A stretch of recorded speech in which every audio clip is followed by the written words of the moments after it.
आदाब, मैं हूँ आपके साथ अमीना माजिद।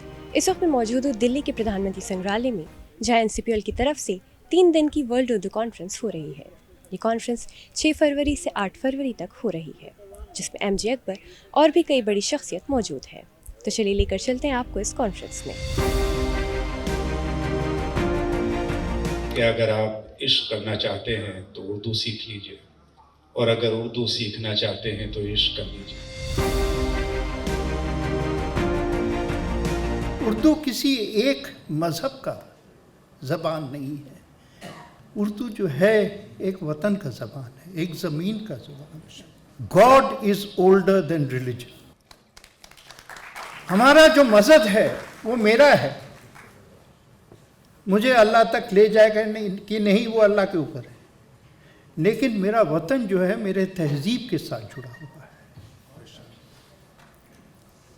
और मेरी ज़बान जो है वो मेरे तहज़ीब के साथ जुड़ी हुई है। हिंदुस्तान का मुसलमान सिर्फ उर्दू नहीं बोलता है, हिंदुस्तान का मुसलमान बंगाली बोलता है। मैं कलकत्ता में पैदा हुआ। कि मज़हब को ज़बानों की दरकार है, पर ज़बानों का कोई मज़हब नहीं होता। तो उर्दू एक मज़हब, यानी हमें ये समझ ही नहीं आया कि हम ज़बरदस्ती किसी को कह रहे हैं कि ये तुम्हारी ज़बान है, ऐसा नहीं है जी। उर्दू ज़बान के प्रमोशन के लिए जो काम हो रहा है, नई नस्लें अब आ रही हैं उर्दू की तरफ, उस पर आपका क्या कहना है? प्रमोशन के लिए काम तो NCPL कमाल कर रहा है और बहुत अच्छे काम कर रहे हैं। ये किताबें भी हैं, इनके यहाँ प्रोग्राम्स भी हैं, सेमिनार्स भी हैं, कॉन्फ्रेंसेस भी हैं। अभी पटना में किया, अलग अलग स्टेट्स में ये काम कर रहे हैं, तो वो तो बेहतरीन काम कर रहे हैं। लेकिन इसके अलावा भी लोगों में खुद में जुनून है इसका, कि वो काम उर्दू देख के वो खुद खींचे चले आते हैं। और उर्दू एक ऐसी ज़बान है वो कि ना भी समझ में आए तो अच्छी लगती है। जैसे आप किसी बाग में जाएं और चिड़िया चहचहा रही है तो उसकी ज़बान नहीं समझ में आ रही है, पर हमें वो आवाज़ अच्छी लगती है, तो उर्दू भी वैसे ही। हमारा मुल्क जो है इससे ज़्यादा रिच मुल्क नहीं हो सकता लैंग्वेजेस के हिसाब से। 22 हमारी नेशनल लैंग्वेजेस हैं, और कितनी रिच लैंग्वेजेस हैं वो। आप साउथ इंडियन लैंग्वेजेस को देखिए, तेलुगु, तमिल, मलयालम।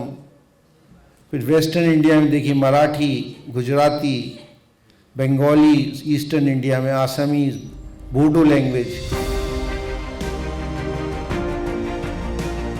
उर्दू को हम लोग एक ऐसी ज़बान समझने लगे हैं कि जो जिसका मुस्तक़बिल नहीं है, जिसका फ्यूचर नहीं है।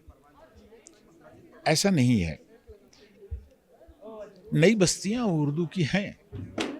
अमेरिका में भी बहुत सारे ऐसे ग्रुप हैं जो उर्दू को आगे बढ़ा रहे हैं, और उर्दू में न्यूज़पेपर्स भी आते हैं। शिकागो में है, ह्यूस्टन में चले जाएं आप, वहाँ आपके न्यूज़पेपर्स मिल जाएंगे। लेकिन जो बस्तियां हैं या फिर जो अलुमनाई एसोसिएशंस हैं, वो भी बड़ा मुशायरे और ये सब काम मैगजीन्स वगैरह निकाल रही हैं।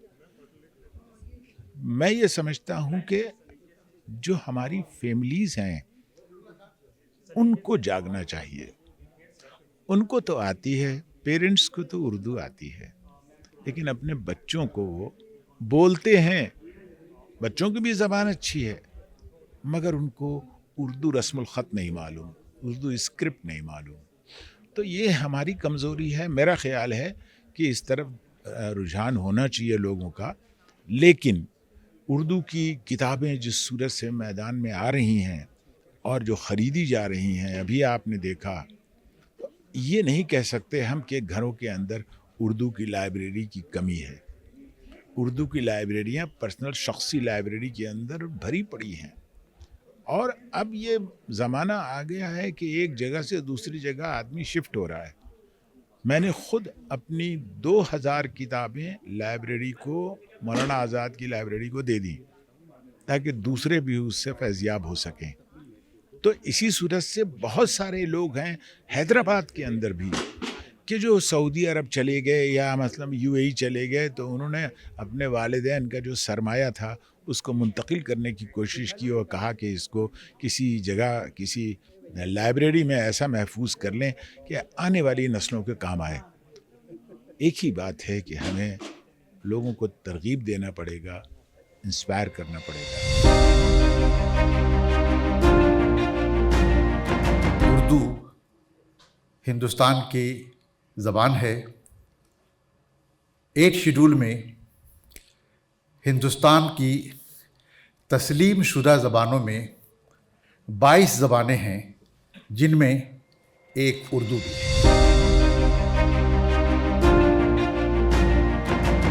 ज़बानें अब सिर्फ इजहार का ज़रिया नहीं रहीं, बल्कि इम्तिज़ाज और हम-आहंगी के साथ अमली ज़िंदगी का अहम हिस्सा बन चुकी हैं।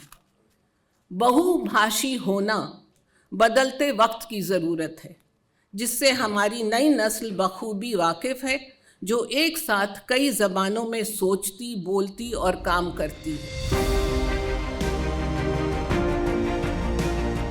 दुनिया की कोई भी ज़बान और बिलखुसूस हिंदुस्तान की जो ज़बानें हैं, सबका अपना अपना एक मिजाज और सबका अपना अपना एक मकाम है। हर ज़बान अपने आप में कामिल है। आज हम आपको लेके आए थे वर्ल्ड उर्दू कॉन्फ्रेंस में। ऐसे और भी वीडियोस के लिए देखते रहिए आवाज़ द वॉइस। कैमरामैन राजेश भटानिया के साथ अमीना माजिद।